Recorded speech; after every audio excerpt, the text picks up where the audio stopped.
this episode, I talk metal and 90s horror films with my friend Josh of New Miserable Experience.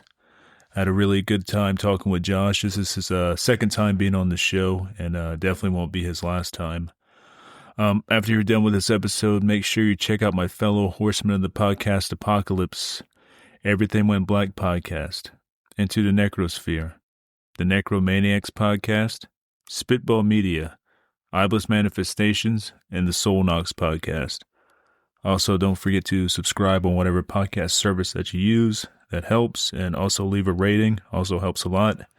And once again, thank you so much for listening and hope you enjoy this episode. All right, Josh, thanks so much for coming back on the show. It's always a pleasure having you on. Hey, what's up, man? Good to be back. Oh, yeah, man. It's always good talking horror with you and, and music stuff. So definitely glad to have you back on. Oh, yeah, dude. So, before we roll into our topic of the day, which is going to be like 90s horror, which I hear a lot of people criticize 90s horror. I know late 90s horror is not that great, but early 90s, mid 90s, there's a lot of really awesome shit out there. But before we get into that, have you watched anything recently that's kind of caught your eye?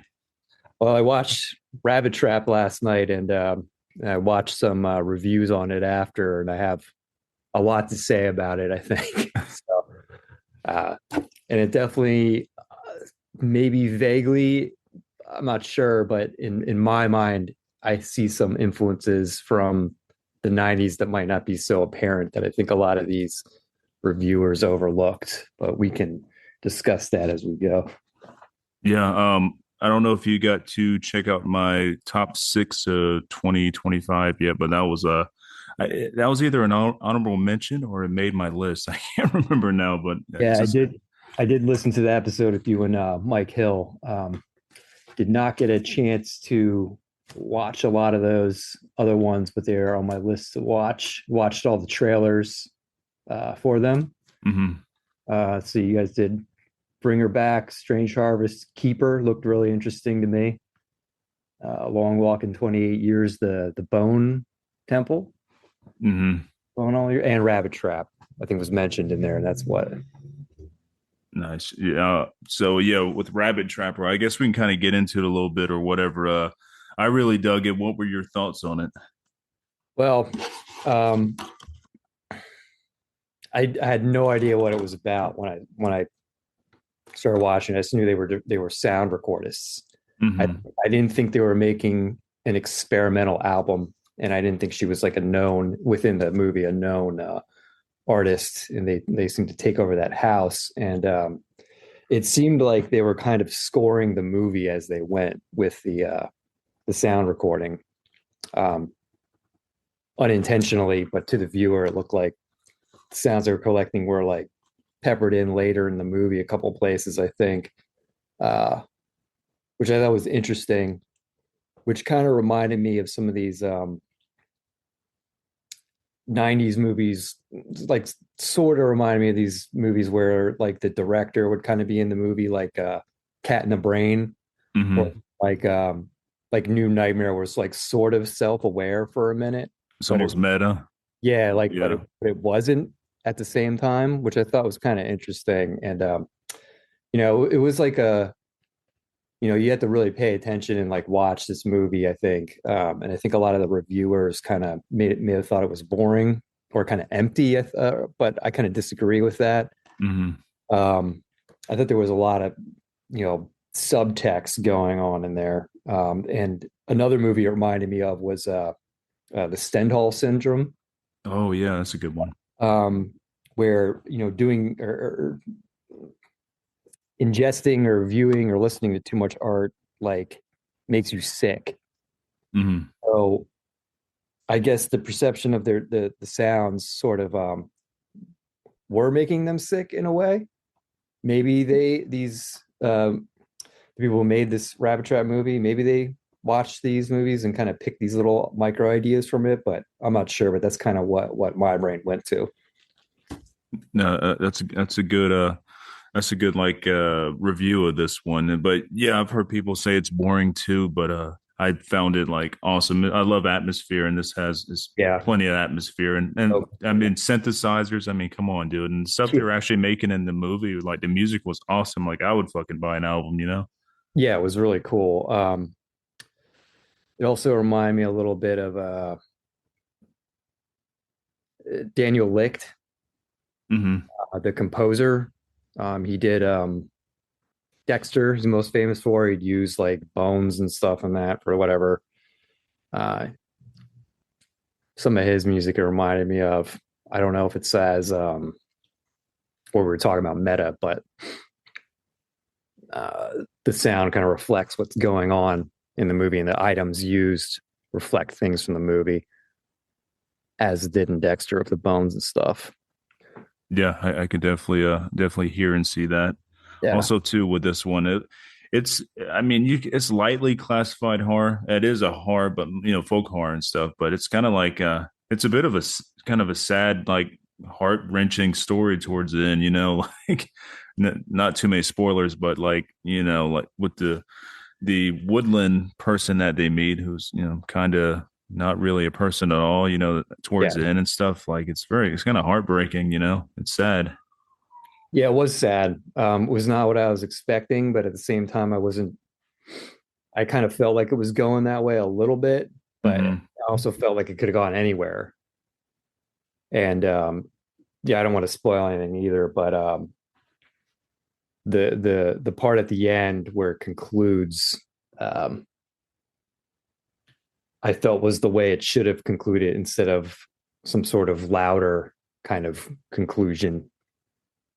Yeah, I'm glad there wasn't some they went in a direction where there wasn't really an big antagonist or anything. There wasn't a big bad in this one. It was just, Yeah, it is. It's like I said, it's a heartfelt thing. It's a deep emotional, atmospheric movie. It's heavy and it, delves in folklore and all that stuff. And I really like those type of movies. It's kind of like I guess the fans of like Skinamarink might find this movie cool. I love Skinamarink, but then there's a lot of haters on that movie, which I yeah. understand. It's not. There's no explosions. There's no. The narrative is not really there unless you're really looking for it. It's more of a feeling, more of an atmosphere.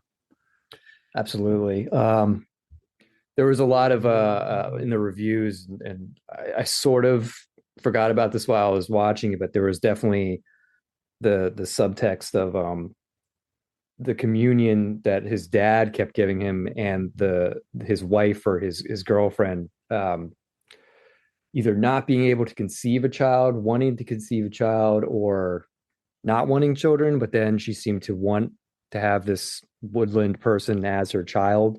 Hmm. All those kind of things in there added a lot of depth to it. And that's where I was kind of like, when I was watching the review of it afterwards, I was kind of like, did these guys just kind of gloss over that because they were more focused on like they wanted some grandiose thing to happen? And I think that's kind of a sign of the times a bit. Like everyone wants like some crazy thing to happen. They can't just let kind of things be what they are. Like appreciate it is what it is. Yeah, we all want that big dopamine experience. It's that's pretty much what this time and place is now with cell phones and everything else. It's all about the dopamine hit, and you don't really get outright dopamine hit with this type of movie. So Oh I no, guess it lets people down. yeah, yeah, but it's like if you kind of be patient with it, I think the payoff's bigger and visually too. Like just kind of losing myself in some of those scenes are just like some of the fog, the look of the camera was very. I know it takes place in the 70s, but it did have like a 70s kind of look to the like Hmm.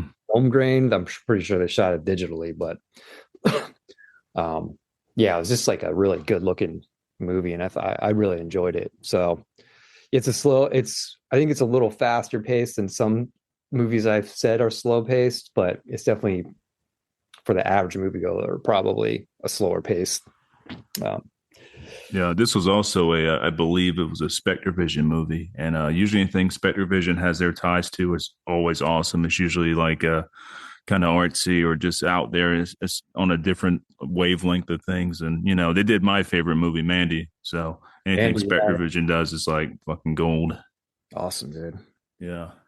Anything else from last year that you saw that was noteworthy? I had a really insane year last year, so I haven't really watched anything. I gotcha. I watched what was it? The monkey. Okay, yeah, I've seen that. Yeah. I was not a fan of that one. I think that's I don't know, just didn't really do anything for me. Same here, dude. I was highly disappointed because I was going into it thinking like, it's Osgood Perkins who directed it and stuff. Or he just directed. He didn't like do none of the screenwriting for anything. And it's based off a Stephen King short story, I believe, or a novel. I think it was a short story. And I was expecting something serious and like, dark and brooding. And what we got was something kind of almost slapstick and like, it had a lot of, and James Wan had his hand in this, and it felt like a James Wan film. And nothing against like the Conjuring film. I think the first one's pretty cool and stuff, but he has a certain sense of humor in his movies, and it didn't play very well with this one, and I did not like it. Yeah, it didn't work for me. I felt like I was watching described to someone as watching like an Amazon made for Amazon Prime horror movie or something. Oh yeah. It gave me I, big like Final Destination vibes, and I'm not a big fan of that series. Like I said, the first one was cool when it first came out because it's something kind of new. I was a teenager when it came out, but that's not my type of horror, really. that was not a 90s movie, right? That was like early Uh, 2000s. yeah, like 2001 or something, maybe. First Final Destination. I remember it was one of the first movies I ever rented on DVD from Blockbuster. Oh, Yeah. I was so excited. I had like we didn't have, I remember we didn't have the flat screen TV at the time. I don't think they even existed, but there was a TV that was kind of flat before the whole like flat screen stuff oh, took the off. big heavy ones. Yeah, I remember. I have one of those, and then I was using my PlayStation 2 as a DVD player. Yeah, I think it was PlayStation 2. So I was like, "Oh, I'm Mr. High Tech, we're gonna watch Final Destination. I'm renting DVDs." Like, but yeah, I'm not a big fan of those type of movies. No, not really. It's another one around that era. I always forget about and come back to, and I think it just misses the 90s. Is The Cell. Oh, dude, I love the fucking Cell, man. And people throw that movie away too. Oh, it's Jennifer Lopez and all this stuff. She can't act. I'm like, have you seen the Cell though? Like, it's not all about her. Like, she's a main character in it, but the atmosphere and everything of that movie is insane. Yeah, and it's like a movie within a movie too. I Oh, believe I saw that one in a theater. I got, I have a strange story how I got to first see that movie. You remember how they used to do the order 10 DVDs from like whatever something house records or whatever for like $1 and they send it to Yeah, you. You remember that? they used to do the CDs and yeah, Yeah. yeah, Yeah. good. That's how I did that.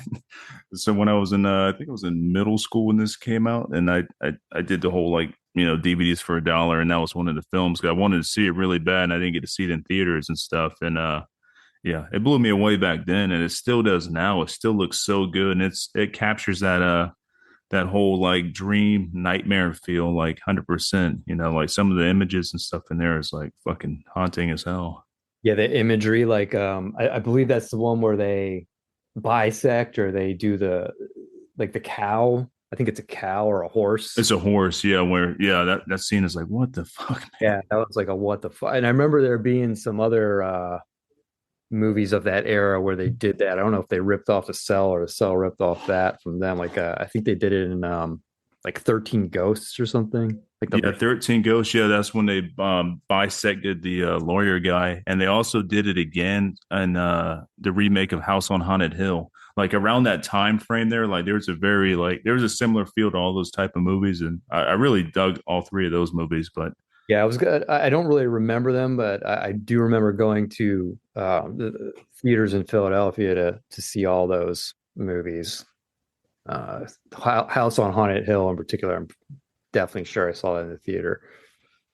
oh Uh, yeah, I seen that one in theater, and I saw 13 Ghosts in the theater on Halloween when it came out that year. I saw it right. twice in one day. Yeah.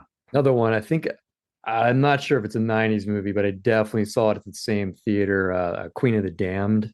Oh yeah, yeah. That was early 2000s as well. It's like maybe 2001 to something like that, but close to 90s.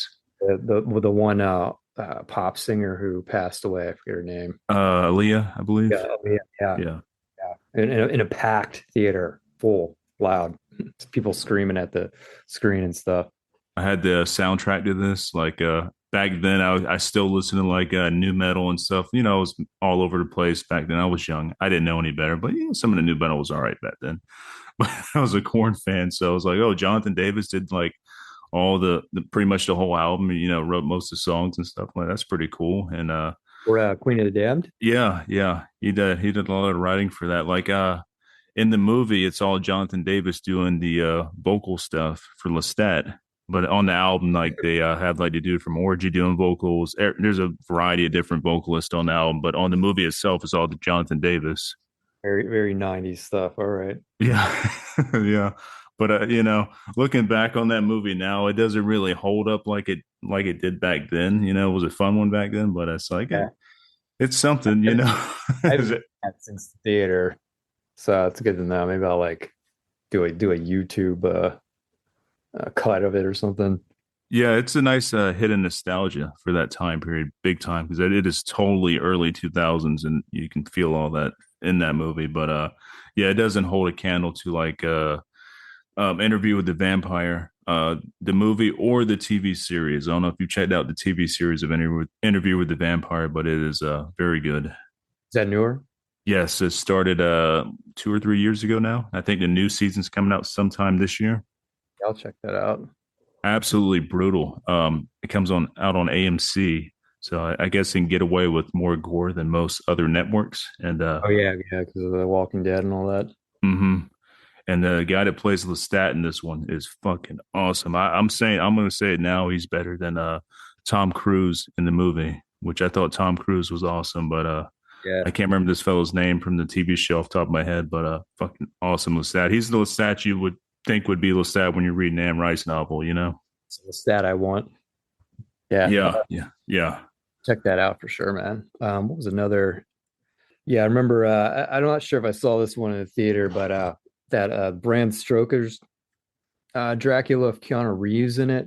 Oh, dude, yeah, that's a great one. I'm going to be doing a podcast episode with my friend Carl from the Soul Knox podcast, and you know he's also a horseman of the podcast Apocalypse, and we're going to be doing an episode on that pretty soon. Oh man, Yeah. yeah, a lot of just '90s stuff is. I wrote down like a lot of movies because I've seen a lot. You know, that's when I was like a teenager, so I was seeking a lot of this stuff out, and there Mhm. wasn't a lot of ways to get some of these movies. So like, there's just so many weird genres that popped up, like stuff like Doctor Giggles and the Ice Cream Man, Oh yeah, yeah, Dr. and Giggles, man. Yeah, like I'd be watching like Tremors all the time, love Tremors. Carnosaur, like, what was it, like USA Network would play Mm. a lot of movies. But I remember, like in particular, I had to kind of I found I guess it was like the late '90s. I found a company, Blackest Heart Media. Do you know that Hmm. one? I've heard the name. I'm not it's a familiarize with it. Yeah. So they would like, I don't know if they're still around, but they would like put laser disc versions of movies on VHS tapes, and you would buy them, which I guess is Hmm. illegal, but I don't know. So I got Brain Dead and Cemetery Man that Nice. way. A Brain Dead, Dead Alive, and Della Morte Del More, Cemetery Man. Hmm. I guess they were uncut and they both had extra footage. Um, but that's how I found like those movies in the '90s, and I would watch those a lot, and definitely fond memory like watching Cemetery Man and Dead Alive on those first time as opposed to renting them. Hmm. Yeah, Cemetery Man is one of my favorite '90s films. This I would probably rank that in my top 40 of all time movies if I did a listing of that. It ranks pretty high, but that's a good one. And the atmosphere in that one's really strange and like dreamlike, and it's a good one. It's I believe it's Mike Hill's one of his favorite movies. He talks about that one a lot, and and I really dig it. I did a I did a watch on Shutter a few years ago with my VR headset. I have it's like an Oculus something Quest or whatever, and they have like this movie mode in there, so you can watch it on like a fucking 200-inch like TV or something. And I thought that was pretty cool because is this you in the movie, blocked off from all the everything else around you and stuff, and kind of creepy, I gotta say, you know. Cemetery Man, yeah, Yeah, yeah. a lot of crazy stuff going on in that movie. I remember I haven't seen it in a while. I have a rip of that VHS uncut laser disc thing I'm talking about, but I have to like get a like a an old DVD player to hook up to the computer now because they don't include those in computers anymore. Right. Shit, because it's like burned onto one. One day I'll get around to it, but That's like a collector's piece, man. That having that DVD, laser disc or whatever you said of yeah, Cemetery Man, and if it's the uncut one too, that's definitely highly sought after. yeah. I think the uncut scene is some sort of, and I haven't seen the original cut in a really long time, so it could be in there. I think it's like, I think I remember it being sort of an unfinished edit of them and a nurse in like a hospital room or something, uh, Hmm. involving a gun or something. But I'm not really sure. I'd have to like go back and check it out. Yeah, I believe Shutter has the I think it I don't know if it's still up there now, but I believe they had the uncut version of Oh, really? yeah. Shutter is really good with their curation of like, like actual real good director cuts of things, and like they do a good job with their horror selection. Them and Arrow Player are two of the best when it comes to like, seeing the film as it should be seen. Yeah, we had Shutter at my the other place I was living, but kept logging us out. So Yeah, it uh, does do that, man. That's one thing. on Since I've switched to like a Google platform to watch it on with the new TV I have, like if you have like a Roku or something, man, I was always getting shut out. I'm like, God damn it! So you gotta go and put all your shit back in. But it seems to be straightened up a lot now after updates and everything, so it might be a lot better for you. yeah, I'll have to revisit a lot of this stuff. But more '90s stuff. Were you a fan of the Night of the Living Dead remake? You know what? I am. I thought it was pretty good, but I've only seen it a handful of times compared to the actual original. I know that was the one with Bill Moseley's in the remake, correct? I think so. Yeah, Yeah. I haven't seen it in a while. It's one of those weird. I had it on a DVD, and this is some video. I do some video work, but this is kind of like a weird thing that occurs. I think if I remember correctly, the aspect ratio of the DVD is like 185 or something like that. Um, and whenever I would put this DVD in, it looked better than like Blu-rays at the time because of like the way it's like squeezed or something. Hmm. So it always had like a really, really cinematic good look to the DVD version of that. I think I still have it somewhere. I may have gotten rid of it, but definitely something I need to go back and revisit. But I remember that one very fondly. Yeah, I remember buying a copy of that on DVD, but I did not have like the fancy DVD version. This has some like cheap bargain bin one from Kmart out of all places, because back in the day there was a thing called Kmart for my listeners who are pretty young.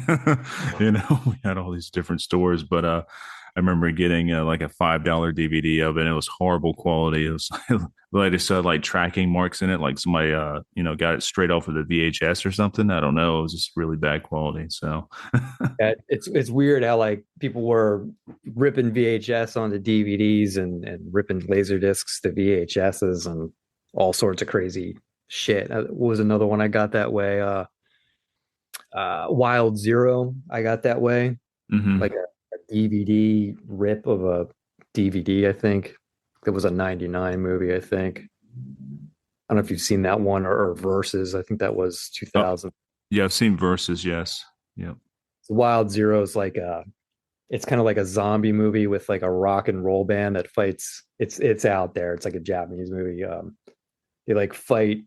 zombies and UFOs in it, and Huh. they're like a greaser band, like a '50s style kind of like rock band. Uh-huh. Out of control movie.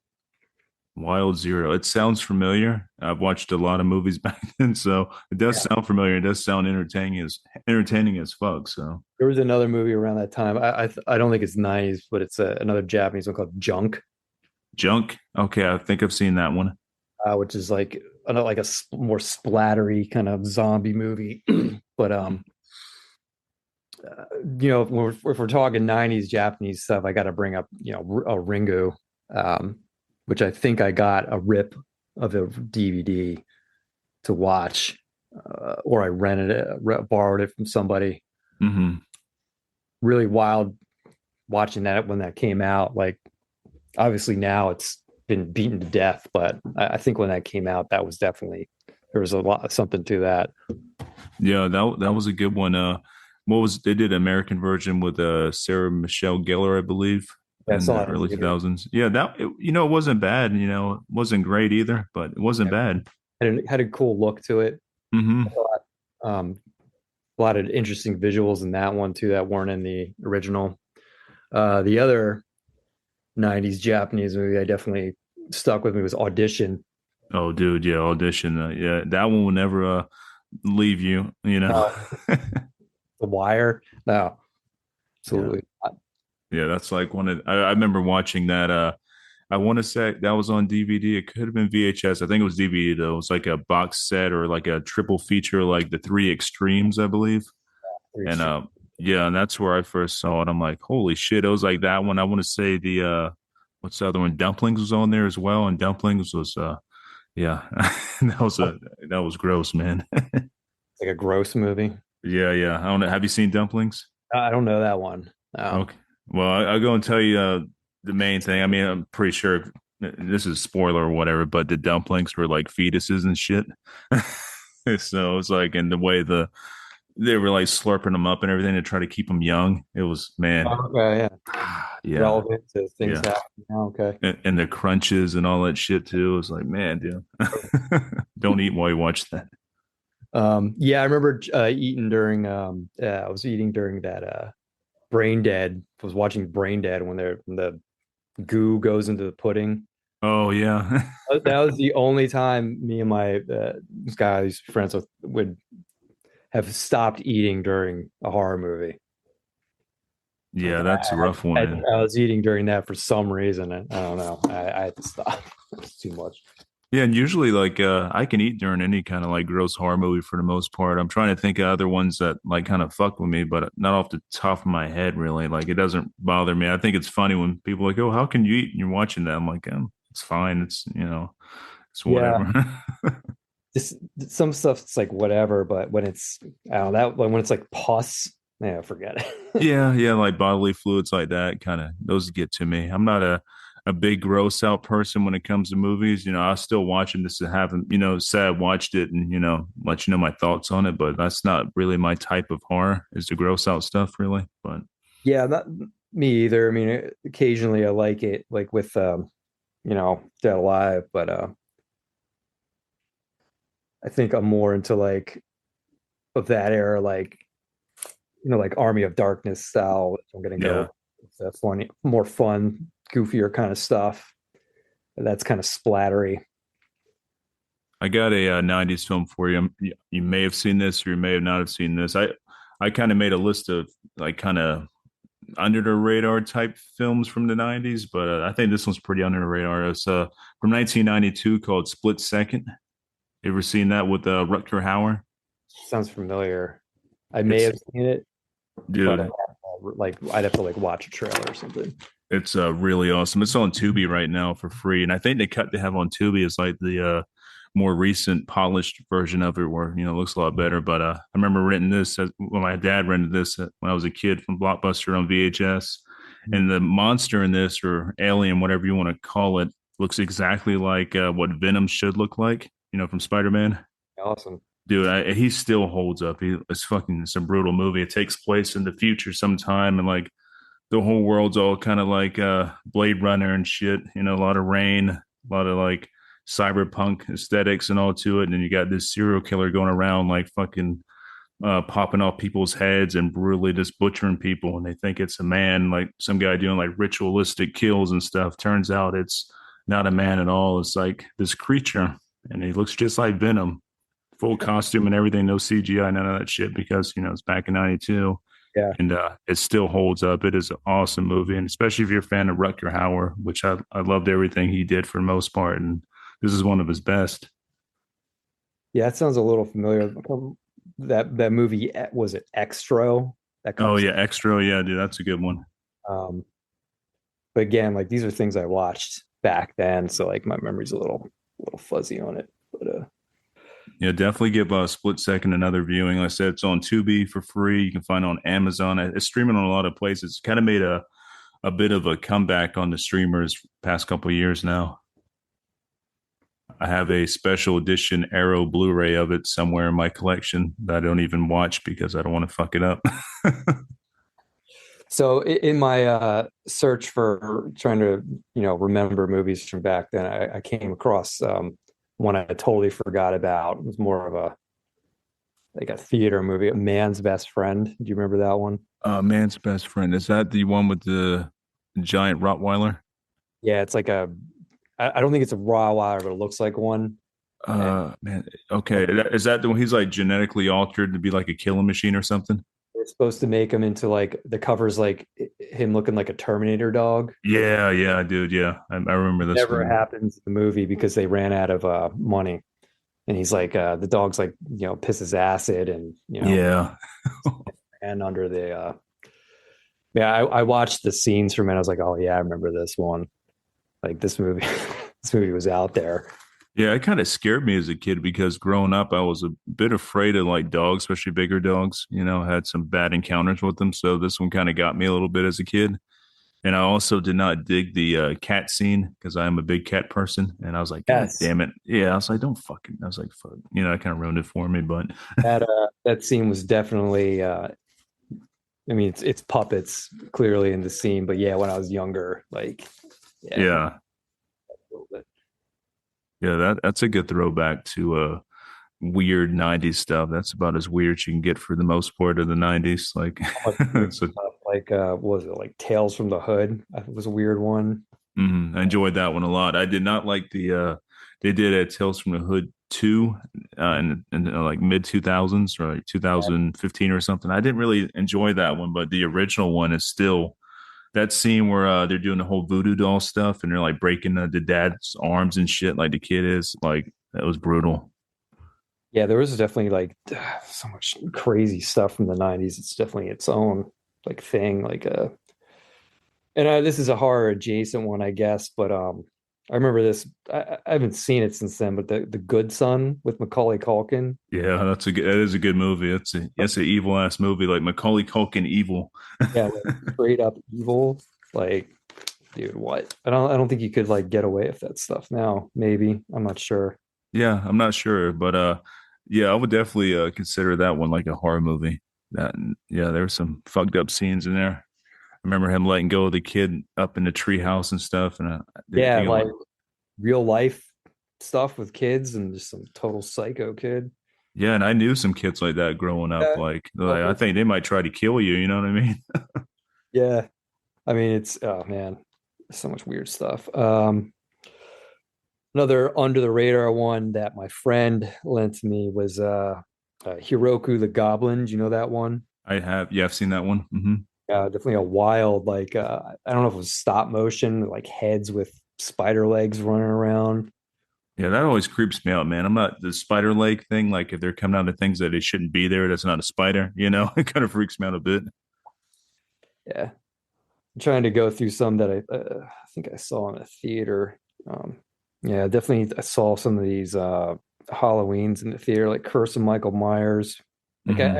I sent you the pictures of that wild old Philadelphia theater that was on Chestnut Street in the 90s. Like I don't remember which movies they saw there, but that place was kind of creepy and scary. Like I saw some more mainstream movies there, like the Star Wars 90s were the special editions, and like Howard Stern's Private Parts there. Oh, nice. That's a good Yeah, you know, movie. like Star Wars, like some punk dude with like like a mohawk was like smoking cigarettes in the theater. Like it's a big theater too. There's all sorts of weird paintings and architecture and stuff. So it's definitely like a vibe going there for some of these movies. But I can't specifically remember horror movies I saw there.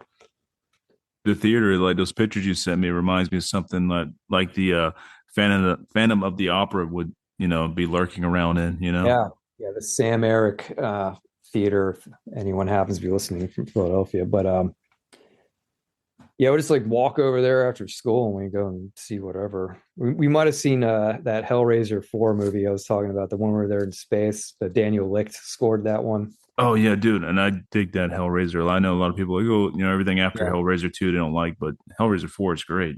Yeah, I don't really remember it very well. I remember kind of being a little let down in the theater because it was like I don't think they were.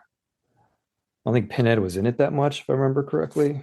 That's the one they're in space on that one, and they're trying to capture Pinhead. Yeah, he's not in it a lot till like the end where they actually capture him. you Yeah. know.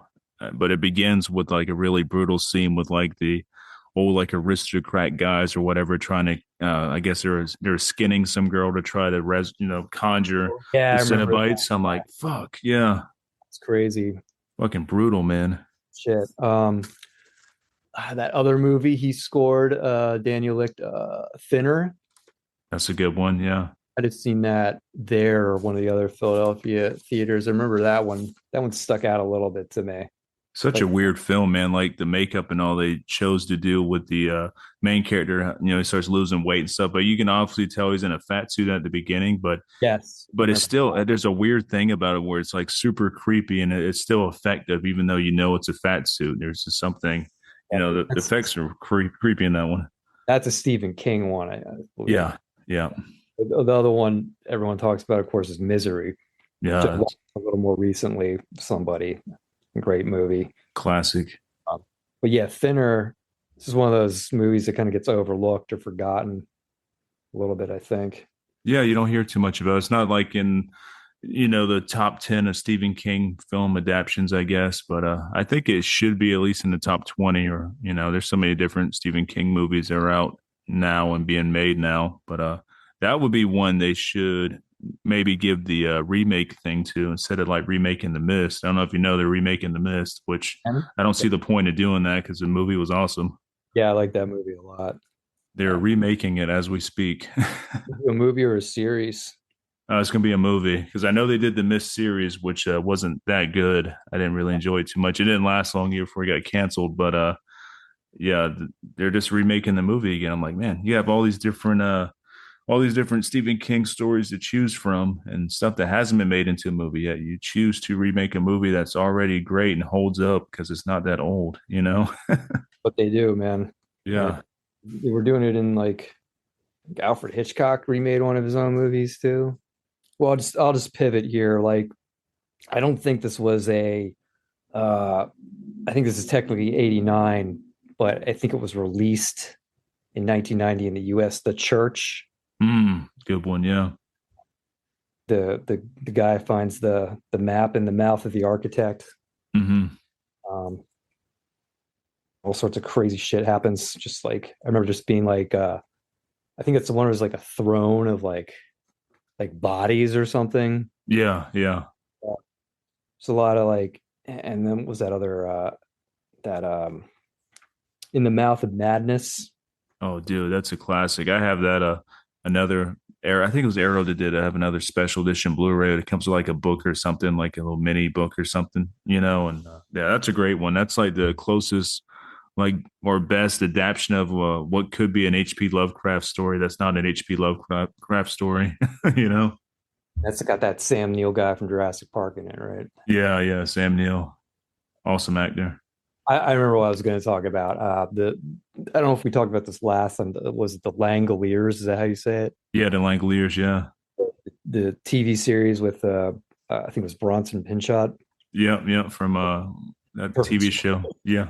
Um, bizarre. That's Stephen King, right? So it's like real bizarre. The Hmm. monsters eating the past, and that's what happens to the past. Yeah, dude. They should just remake that.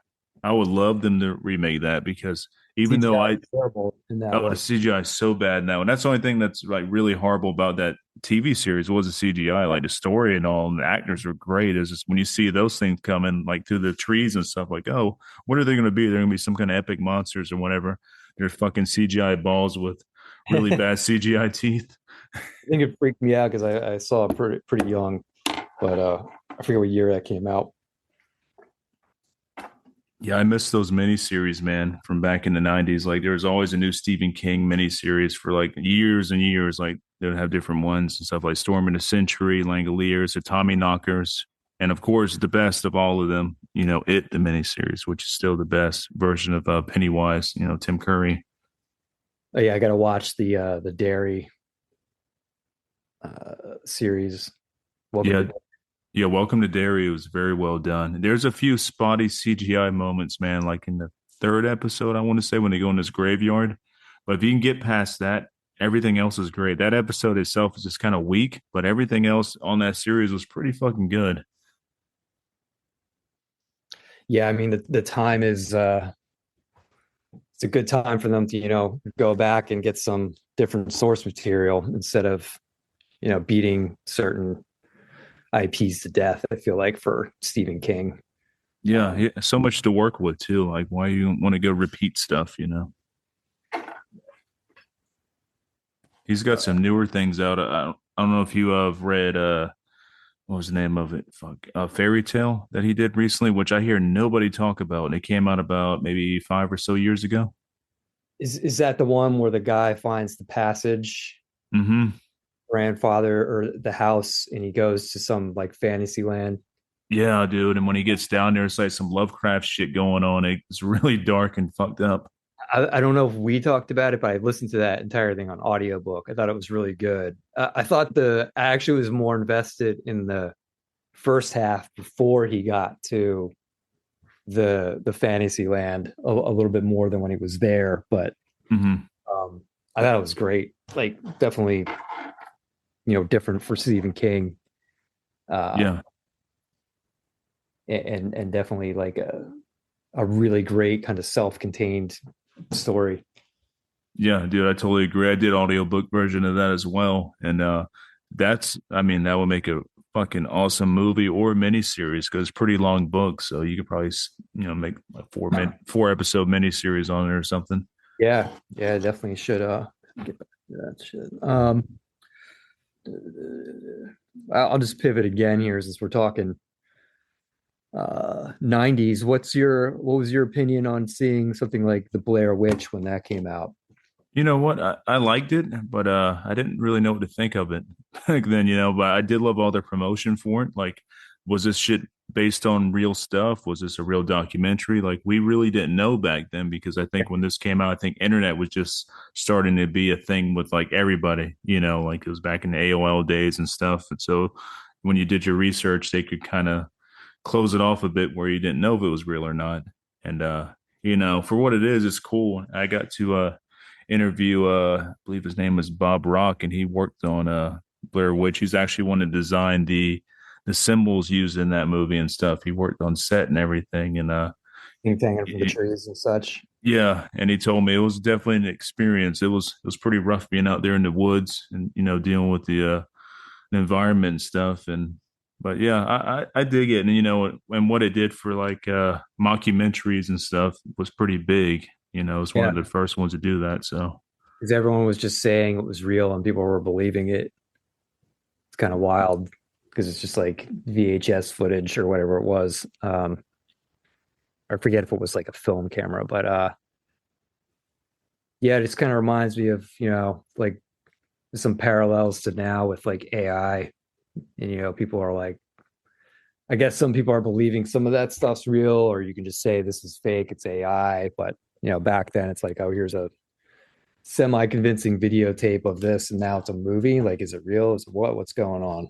But hmm Yeah, there's also like a sense of danger with that movie too, because you didn't know Real if it was real or not, so it felt dangerous. if I remember that, I haven't seen that like pretty much since then, but I remember the characters being fairly convincing, like younger people, maybe teenagers, early 20s. Hmm.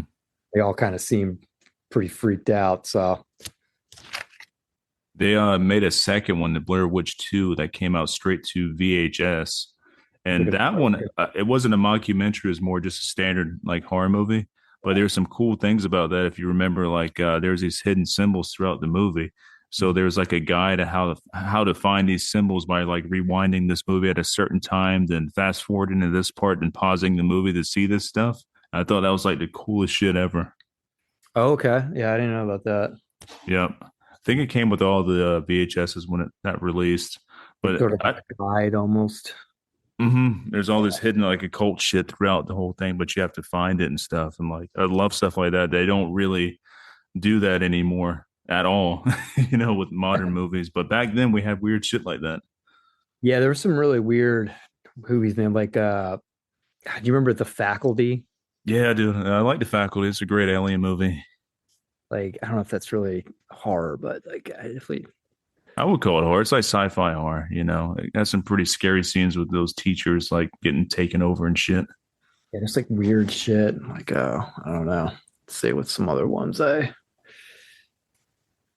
I mean, I got to talk about, yeah, arachnophobia. You said your spider legs freak you out. I think that was Yeah. 90. Was that John Candy? Yeah, the great John Candy. Yeah, yeah.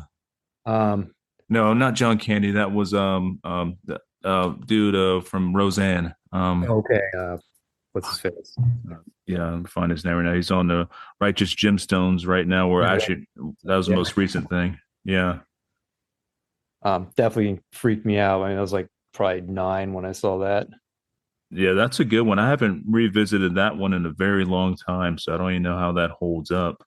Yeah, I haven't either. I did watch Gremlins 2 recently though, and Oh, that's a great one. it's definitely it's great, but it's definitely it's very silly. Hmm. That was John Goodman. John Goodman, not Oh, John. good. Yeah, That's yeah, right. yeah, Yeah, yeah. He exterminates them. He's the exterminator. yeah. Yeah, Yeah, that was a great one. I prefer when he was like a bigger guy. Like I know he's lost a whole bunch of weight, and that's good for his health and everything. But he yeah. looks so different now. Like it's Yeah, weird. that's how you remember him. The Yeah, big. he's like a big giant fella back when we were younger. Now he's not. Let's see what else is good. I'm definitely sure I saw. I don't know if we talked about Blade. And it's I don't think so. more of like action horror or whatever. I guess Hmm. Yeah, I would definitely consider it like a horror action movie for sure. definitely like a fun series. I thought. I loved the first two Blade movies. Like they're 10 out of 10s, but the third one I could live without. I don't even remember the third one's where he's kind of locked up in that. I remember like a tannish kind of like building or something. Yeah, and it's got like wrestler Triple H is in there. There's a lot of wrestlers in this, I think, that make cameos because they had some kind of tie-in with something going on with the WWF or WWE at the time. Okay. But yeah, even Wesley Snipes did not like the third movie. He didn't want to even be in it. He didn't like the direction it was going in or nothing like that. So I didn't. I feel Wesley Snipes on that one. I didn't like it at all either. Yeah. I think I watched part of speaking of Wesley Snipes, Demolition Man more recently, the Oh three, yeah, but classic. not a horror movie. Was another really 90s one was Species. Do you remember that movie? Yeah, I got that on my little list I have here. So, yeah, Species Yeah. is great. And that's kind of an underrated like alien horror film. You don't hear too much about nowadays. And the other one I remember seeing in the theater, and I cannot remember a thing about with Mimic. Yeah, dude, Mimic. That one kind of got me because you don't often see kids being killed in movies, but Mimic didn't give a fuck. And yeah, that the kid killing scene in there with the giant cockroaches. I guess that's what they were. Like that Yeah, was I that vaguely tore me up. remember the it's like an invasion movie, right? No, I was actually like science shit gone wrong because they tried to make Oh, okay. this species of roach that could kill whatever other species of roach they had going on there. It had a big giant cockroach infestation in what was it, New York or something. So they made this super cockroach mixed with all this other shit and got down in the sewers and started mixing up with like I want to say it was human DNA or something. Like it was pretty wacky, and that was Guillermo del Toro who directed that one. Oh, that's right. That is a Guillermo del Toro. The CGI doesn't hold up as well, especially as what it looked like back then. It was pretty cool, but nowadays it's a little rough, but it's still. I think it's a fun movie. It's not near as good as what it was when we saw it when we were younger, but it's still all right. All right, revisit it. I think this is a 90s movie, that Wolf movie of Jack Nicholson. Oh hell yeah, dude! I just posted about this a few weeks ago. Every year I post about this movie when it's around winter time. Like that's one of my favorite werewolf movies. I fucking love Wolf. Yeah, especially him. Like I remember he's definitely made to play that part, I think. Oh, 100%. I mean, he already kind of looks like a werewolf without the makeup, with the brow and stuff and the hair, and he has like these wild eyes. I'm like, he is the perfect werewolf. Uh, I remember a lot of people talking some shit on this movie, Fire in the Sky. Oh, dude. Yeah, that's a good one, man. That whole abduction scene is that one will leave a mark on your mind, you Yeah. know. Yeah, I've been revisiting the first season of the X-Files while I'm at work, gonna have it playing in the background, and that kind of set me off and reminded me of that movie a little bit. Yeah, there's big similarities there between those two, and I think that was around the same Same era. time frame. Yeah. Also love X Files, man. That's like one of my favorite shows all time. Not when they brought X Files back in the 2000s or whatever, late 2000s, middle 2000s. They brought it back for a little bit. That was horrible, but the original series is gold. It's definitely an awesome series. I'm still revisiting season one though. There's a lot of episodes. There is, man, and it goes all over the place. Yeah, there's one. I think it's in season one that one of my favorites. When they well, he's an ongoing character, Toombs. Yeah, The guy. yeah. Oh man, that dude is fucking horrifying. Yeah, nowhere safe. Like he can squeeze through like any of your AC vents. Like you're not safe anywhere with that Oh yeah. thing. He's not really a man at all. I'm not. They never explain what he is, but he's something that hibernates for years at a time, and then eats livers and goes back and hibernates some more. Oh yeah.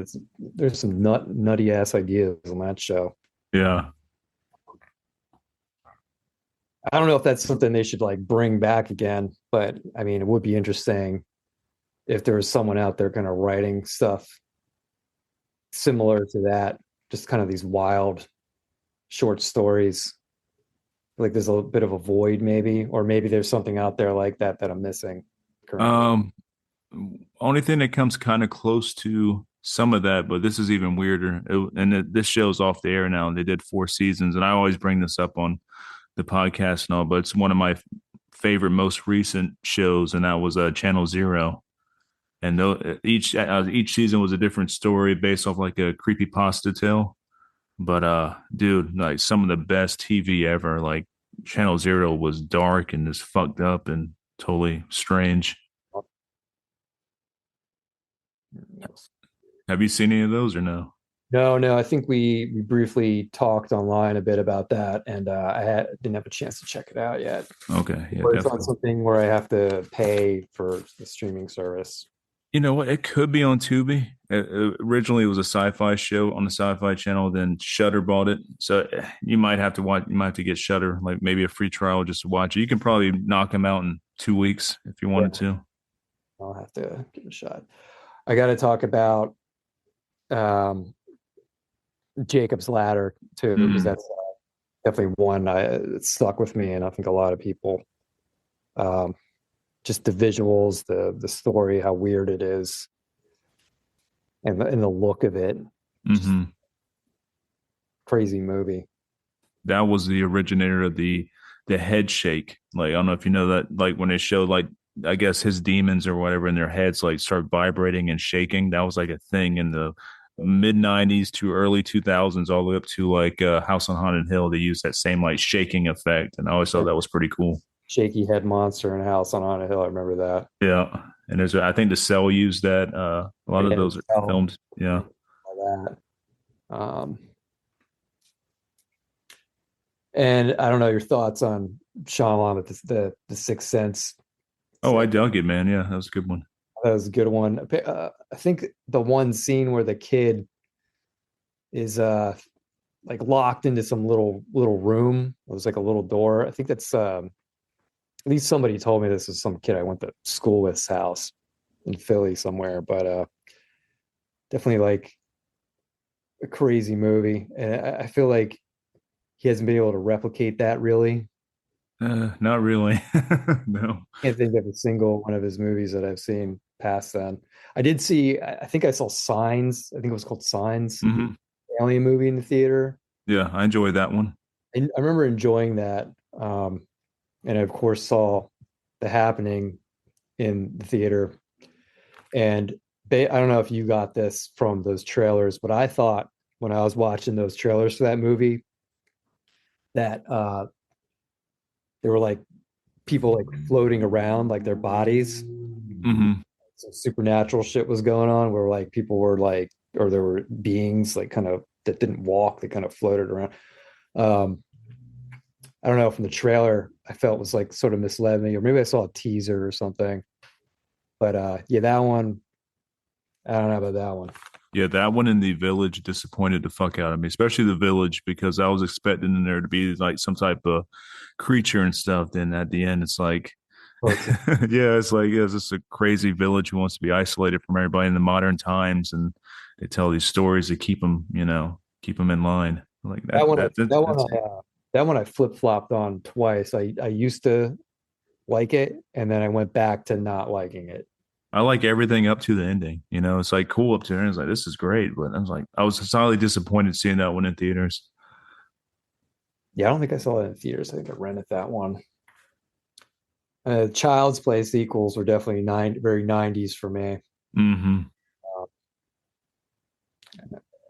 Yeah, those are the epitome of '90s horror. I have like a life size Chucky doll that sits in the living room. My aunt got me a few Christmases ago because she knows as a kid I was terrified of Chucky because I had one of those My Buddy dolls. You remember those? things are horrifying. Yeah, I kept it in the closet, shaved all its hair off, or I pulled its hair out and put it in the closet and hid it in there because I didn't want it coming out and killing me at night. So, and she remembers that, so she used to torment me with Chucky shit. Even as an adult, I still get Chucky stuff. I'm like, all right. Were you a fan of Seven? Yeah, dude. Now, also, speaking of Seven, the new Necromaniacs episode that Mike Hill did the other day was about Seven, so I recommend checking that out. Fantastic episode on a fucking awesome movie. Very dark and still holds up today. Like it's still dark as hell. I think that's another one where a lot of people will argue it's like not a horror movie. Oh yeah, they're definitely wrong on that. There is thriller elements to it, but the heart of that movie, that's a horror movie. you know? I feel like thriller elements are part of horror. Yes, So agreed. unless it's like a straight thriller, like I don't know, some There Harrison Ford movie from the 90s or something. there's people out there who call it who don't think Jaws is a horror movie. I'm like, you're insane. Like, what's wrong with you? It's a fucking horror movie. Um, so Same with Silence of the Lambs. Like I get stoned in like the thriller. Yeah, there's thriller stuff in there, but that's also a horror movie, in my opinion. So here's one that's have you seen Perfect Blue? perfect. Is that the anime? Yeah. Yeah, yeah, that's a good one. Yeah, so that has like horror elements, thriller elements, and it's an anime, and a lot of people will rip it off. Uh, Definitely, if someone is into horror and like more, visual stuff, like to check that out. Yeah, and also that's another one that Shutter has or did have on their service, and they had like a really good copy of it, so it looked really good. Whatever version they have was pretty awesome looking. I have almost gone through everything on my very long list here. Nice. I mean, I don't think I watched this in the 90s, but the Twin Peaks movie. Oh, dude, Fire Walk with Me. I thought that was intense as fuck. Like, Oh man. Yeah, get me on David Lynch, man. Like I'm also me and Mike are doing our side series called The Black Lodge, where we like wow, dissect every episode of Twin Peaks. We're on like episode 5 right now, so we're gonna be getting to that movie eventually too. But yeah, I'm a huge David Lynch fan, so I did find a couple that I wanted to check out that I haven't seen. Mikey, you seen this movie? oh yeah, Mikey. You know what? When I heard about this movie, a friend told me about it, and I thought he was lying to me because it sounded like like an actual Chucky, but a person being Chucky. You know what I mean? Like Yeah, that's not real. Like yeah. oh, it's fucking real. That's the one he wore like a little yellow raincoat, correct? I think so. Yeah, Yeah, and he's pretty much Chucky, but he's a little person. So yeah, I gotta see this. yeah. I never knew that movie was real till I watched it. I'm like, I thought my friend was fucking with me the whole time. Like, I never heard of that. Yeah, there's a bunch of movies like I think I've seen them or I want to see them. Like I think I've seen Stigmata, That's a good one. I dig Stigmata. some other ones like some of these Children of the Corn movies. I don't think I've seen the sequels. Also You're scored not by missing much. What's yeah, that? also scored by Daniel Licht, which I didn't. Okay. Yeah, well, they do sound good. I give it that, but you're not missing much on terms of like being a good movie. And I'm not really a big fan of the first Children of the Corn. It's okay, but I've always thought it was just like an okay one. yeah, Yeah, I mean, real '90s stuff like that. I'm struggling to remember. People Under the Stairs, no, that's a good one. Village of the Damned. Hmm. Yeah, some stuff I'd like to revisit or just kind of watch some trailers or some YouTube edits of. Like, Hmm. but yeah, I mean, just like, growing up with this stuff, especially when I was younger, like I tend to go for like the intense stuff, and then I'd contrast that with like the goofier stuff, like the Ice Cream Man. Right. And that was a fun movie. I recently watched that on Joe Bob. He did it was on one of his marathons a few years ago, and it still holds up. I think it's fun.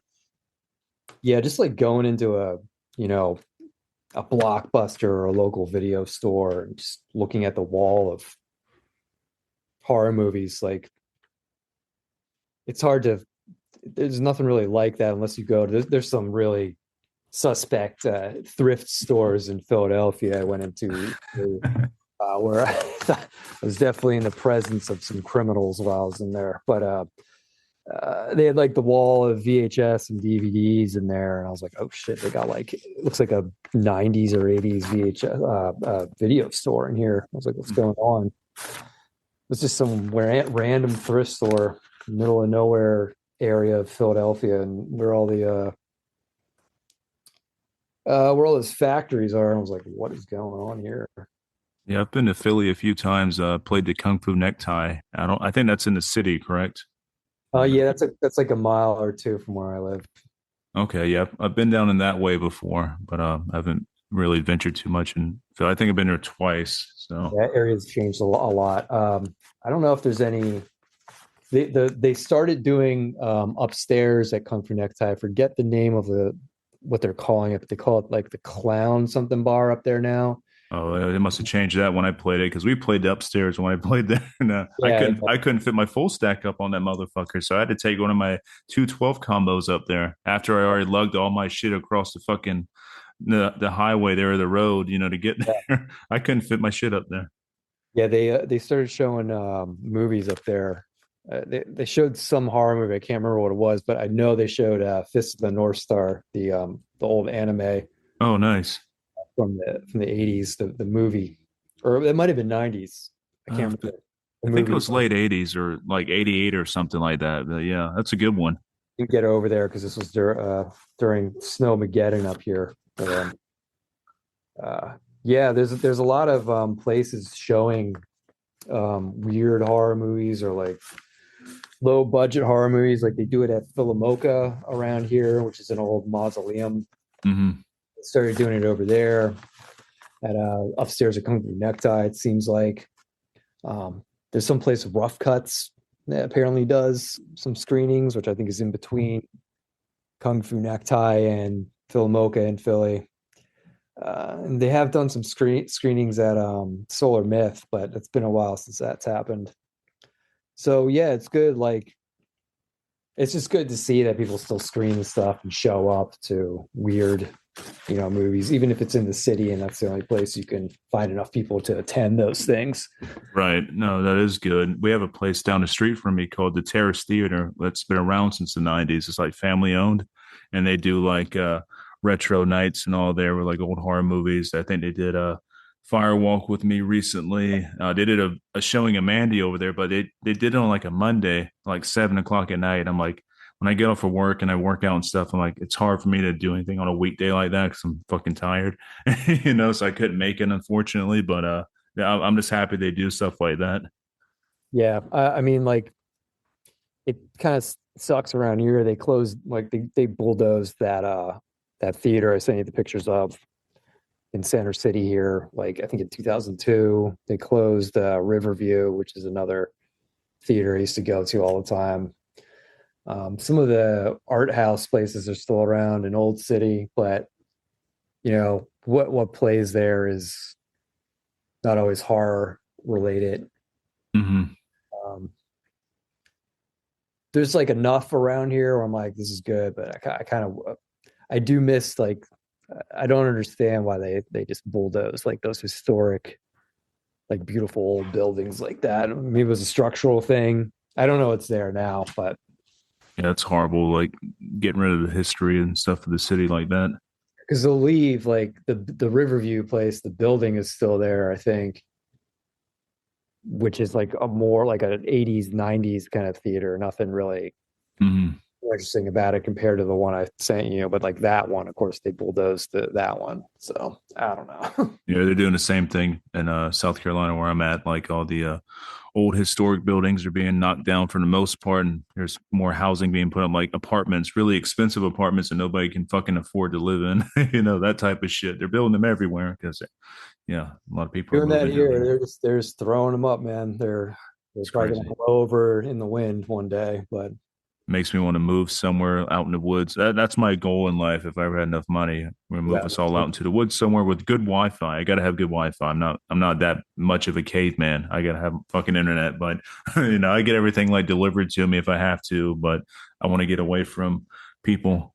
Yeah, I get sick of it too. I love the city, but like I think I just need a house that's made out of, has like a concrete or cement foundation and some brick in it. So Yeah. instead of these ones that are just thrown up with 2x4s and particle board, it's just like every other block here has like been demolished and they have these crazy buildings here. I don't know, it's out of control. But Uh, that's a whole other conversation. oh yeah. But before we go and stuff, man, tell me about some of the new musical projects you're working on and some of the ones you're already like a part of. Like what's going on with that? Well, I do New Miserable Experience with Dave and BJ from the band Rosetta, and Brody from Rivers of Nile, and Brett from Revocation.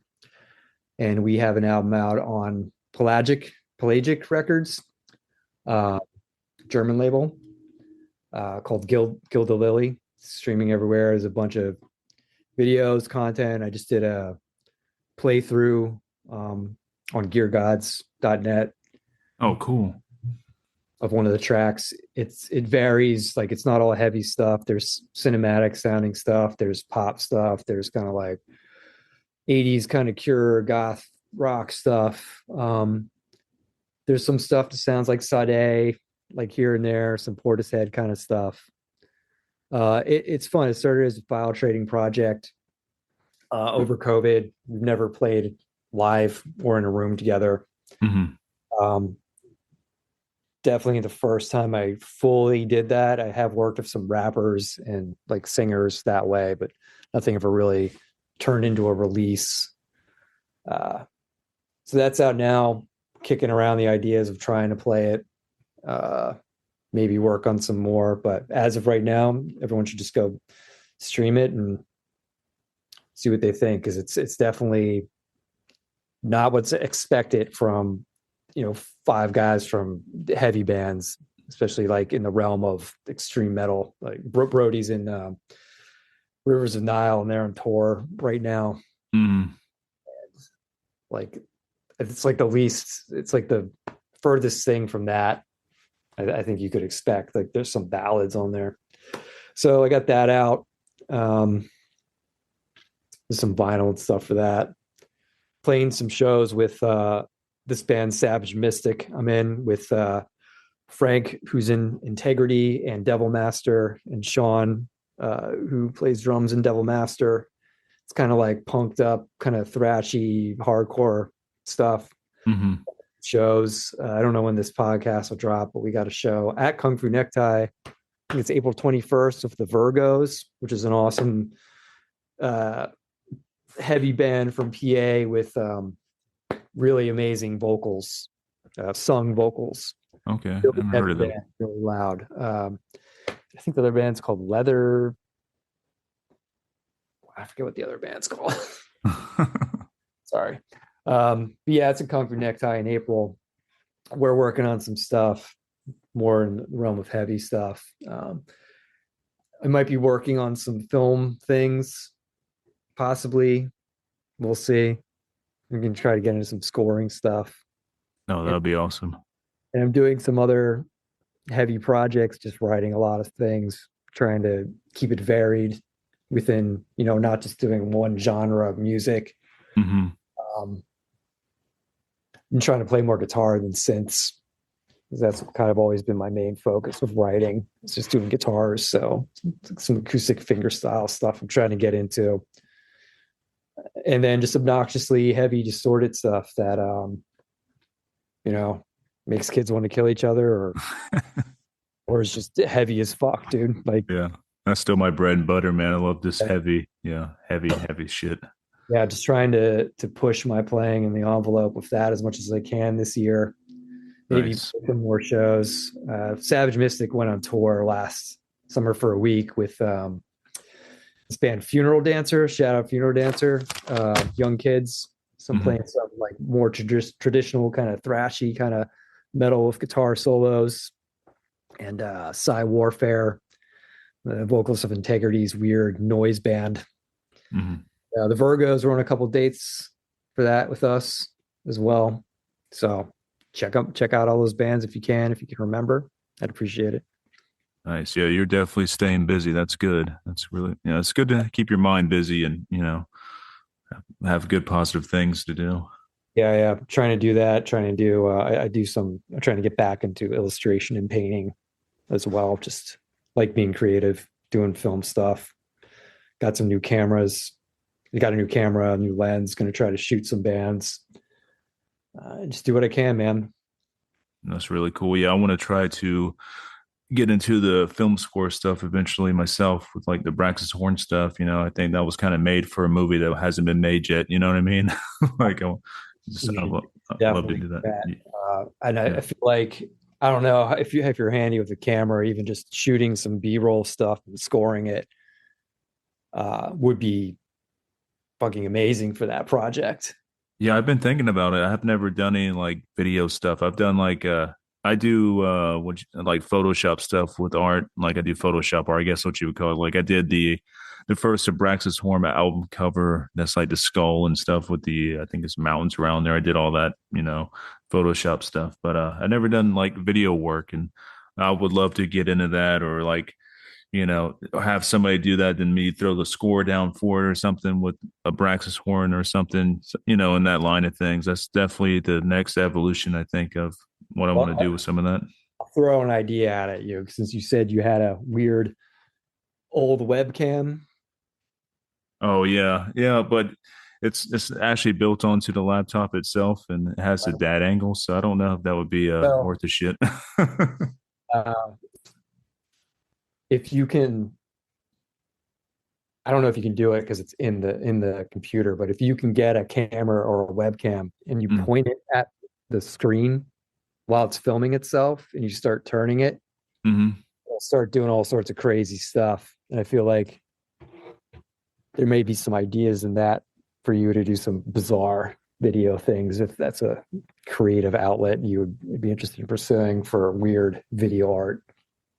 That is a good idea because my whole thing with if I do a video or whatever for Abraxas, it's going to be something like, it's all about liminal horror with me. And like this whole project's very like a liminal thing. And I think that would nail that whole liminal horror thing. Because to me, that's what scares me is just the absence of, what you think should be there, just absence of nothing and, this weird spaces. You can get some wild visuals that way. It's unpredictable, but like you could put yourself in between the camera and it too, and some wild stuff will happen. But Weird. Yeah. Send me a message about that for I don't forget to like that. This through Instagram or whatever. Like that's an awesome idea to look into getting an old like webcam or something. yeah, and you don't need much to do it. Yeah. Yeah. Any ideas you have like that, just send my way because that's definitely something I've been thinking about for a while now. So that's cool. Well, Josh, this has been great talking with you. It's always cool having our hard conversations, and we'll do it again under a different subject matter. Next time, different, maybe the '80s or something, or whatever. We can explore different things. But it's always a fun time talking with you, man. Well, you too, man. Appreciate it. Yep, and you have a good rest of your Saturday, and we'll talk again soon. You too, man.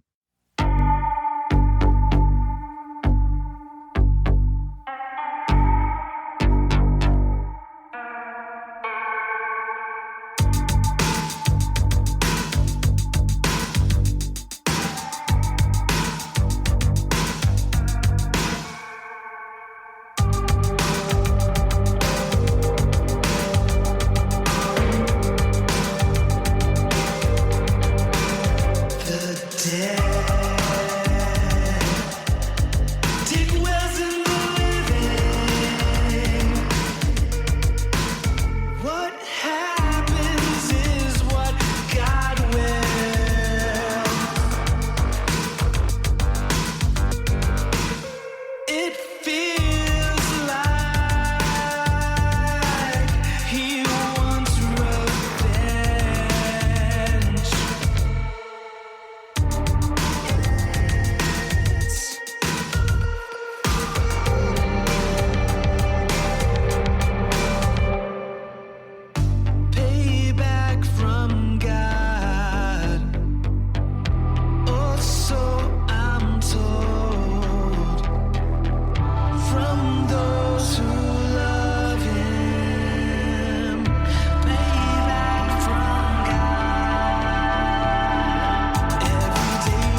ask those who love him.